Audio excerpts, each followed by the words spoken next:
Hello guys, good morning. Happy Sunday po sa lahat. So, ngayon ay araw ng linggo. Syempre, araw para kay Lord. So, ang tanong, bakit mahalaga ang pagsimba tuwing linggo? Sa totoo lang, marami taong nagsasabi, pwede naman akong magdasal sa bahay. Kailangan pa ba talagang magsimba? Oo, pwede kang magdasal kahit saan. Pero, iba pa rin ang pagtitipon na kasama mo ang mga kapatiran sa pananampalataya. Dahil ito mismo ang iniutos ng Diyos sa atin.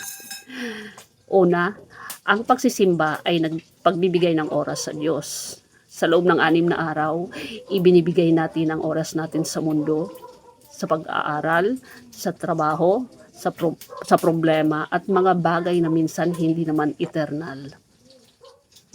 Pero pagdating ng linggo, ito yung pagkakataon na ibalik natin sa Diyos ang oras na nararapat sa Kanya.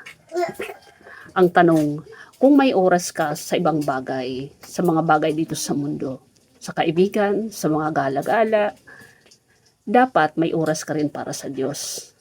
Pangalawa, dito napapalalim ang relasyon natin sa Diyos. Hindi lalalim ang relasyon mo kung wala kang koneksyon. Tama. Parang friendship lang.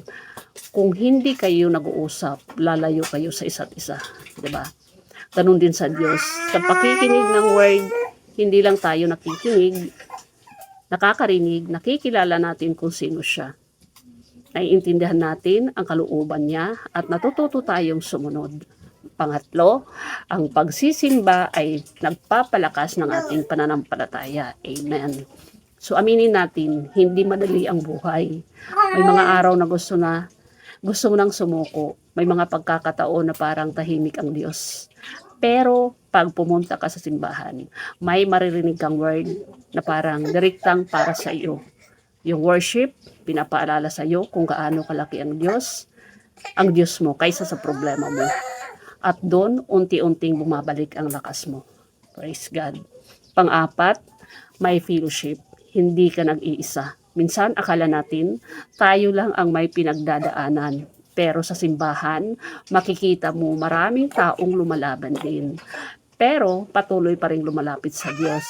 May mga taong nagpe-pray para sa iyo, may mga nag-encourage para sa iyo at tutulong sa iyo na bumangon. At panghuli, ang pagsisimba ay pagpapakita ng pagmamahal sa Diyos. Simple lang. Kung mahal mo ang isang tao, hindi mo siya lalagyan ng optional. Optional lang sa buhay mo. Bibigyan mo siya ng oras. Bibigyan mo siya ng oras, effort at priority. Ganon din sa Diyos. Hindi sapat na sabihin ng Lord, mahal kita kung wala ka namang oras para sa Kanya. Kaya ang pagsisimba tuwing linggo ay hindi burden, ito ay blessing. Ito ay opportunity. Hindi ito obligasyon, ito ay oportunidad para mas mapalapit tayo sa Diyos at mas mapalalim ang pananampalataya natin. Ang linggo ay hindi lang day off. Kadalasan ito yung alam natin na day off natin kasi linggo. Ito ay para i-align ang puso mo sa Diyos. Ang tao may oras sa Diyos, may lakas harapin ang mundo. Hallelujah.